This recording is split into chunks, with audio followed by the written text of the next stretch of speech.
Movie review of the 12 railway colony Telugu movie acted by Allari Naresh. ఇక movie చూసిన తర్వాత నాకెలా అనిపించిందంటే 12 రైల్వే కాలనీ కాదు, ఇది 2 గంటల బోరింగ్ రైల్వే బోగి అలా అనిపించింది. ఎందుకు నాకు అలా అనిపించింది ఇన్డెప్త్ రివ్యూలో చెప్తాను. అంతకంటే ముందుగా మూవీ అప్డేట్స్ మరియు రివ్యూస్ కోసం మన ఛానల్ని సబ్స్క్రైబ్ చేసుకోండి. సబ్స్క్రైబ్ చేసుకోకుండా చాలా మంది చూస్తున్నారు, ప్లీజ్ సబ్స్క్రైబ్ చేసుకుని సపోర్ట్ చేయండి. ఇక మూవీ విషయానికి వస్తే ఈ మూవీ యొక్క స్టోరీ సింపుల్ గా చెప్పాలంటే, కార్తీక్ వరంగల్ లోని రైల్వే కాలనీకి చెందినవాడు. త్వరలో జరగబోయే ఉప ఎన్నికల్లో ఎలాగైనా గెలిచి ఎమ్మెల్యే అవ్వాలన్నా తన కలను నెరవేర్చుకోవాలనే కసితో ఉన్న రాజకీయ నాయకుడు టిల్లు.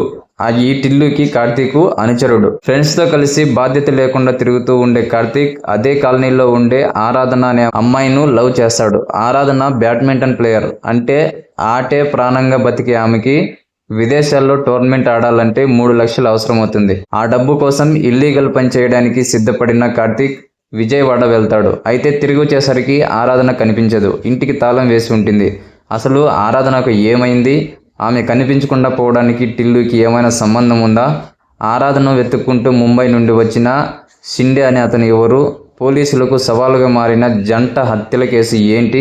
ఆ హత్యలు చేసింది ఎవరు? చివరికి ఏం జరిగింది అన్నదే మిగిలిన స్టోరీ. క్రైమ్ థ్రిల్లర్ సినిమాలన్నీ దాదాపు ఒకే టెంప్లెట్ లో రన్ అవుతూ ఉంటాయి. ఒక మర్డర్ జరుగుతుంది, దాని చుట్టూ జరిగే ఇన్వెస్టిగేషన్ తో ఊహించిన ట్విస్టులతో కథ అయితే సాగుతుంది. హంతకుడు ఎవరనే ట్విస్ట్ ను రివీల్ చేస్తూ సినిమాని ముగిస్తారు. 12 రైల్వే కాలనీ పేరుకే క్రైమ్ థ్రిల్లర్, కానీ కలగూర గంపలా ఉంటుంది. అసలు ఈ సినిమా ఎక్కడ స్టార్ట్ అయ్యిందో, ఎటు తిరిగి ఎక్కడ ఆగిందో చెప్పడం కూడా కష్టం. థ్రిల్లర్ మూవీ అంటే ఒక ఇంట్రెస్టింగ్ సీన్ తో ఆడియన్స్ ను ఫస్ట్ నుండి కథలు ఇన్వాల్వ్ చేసేలా స్టార్ట్ అవ్వాలి. కానీ ఈ సినిమా స్టార్ట్ అవ్వడమే చాలా డల్ గా స్టార్ట్ అవుతుంది. అల్లరి నరేష్ తన ఫ్రెండ్స్ తో ఆత్మలు దయ్యాల గురించి మాట్లాడుతుంటాడు. ఆ సీన్ లో మాటలు తప్ప మ్యాటర్ ఉండదు.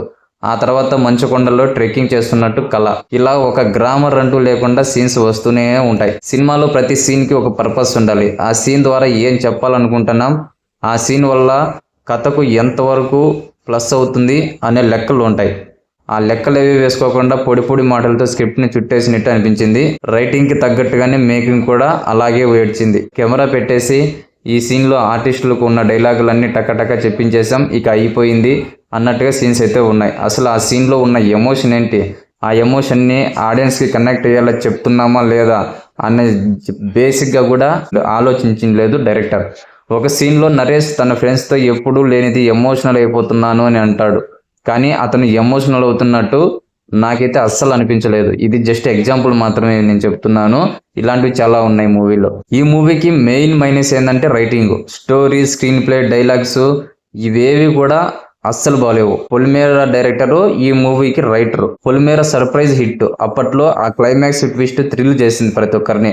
అలా అని కేవలం ఆ ట్విస్ట్ వల్లే ఆ సినిమాకి పాజిటివ్ టాక్ వచ్చిందే అంటే కాదు. ఆ ట్విస్ట్ ఆ రేంజ్ లో వర్కౌట్ అవడానికి దానికి ముందు చేసుకున్న సెటప్ అందుకు కారణం. ట్విస్ట్ వల్లే పొలిమేర హిట్ అనే భ్రమలో ఉండి కేవలం ఒక క్లైమాక్స్ ట్విస్ట్ ని పట్టుకొని దానికి ముందు ఏదో ఒకటి రాసేస్తే ఆడియన్స్ చూస్తారనుకుంటే రాంగ్ స్టెప్ అది. అలాంటి భ్రమలో ఉండి రాసిన కథే 12 రైల్వే కాలనీ. పోనీ అలాగని క్లైమాక్స్ లో వచ్చే ట్విస్ట్ అంత గొప్పగా ఉందా అంటే అది లేదు.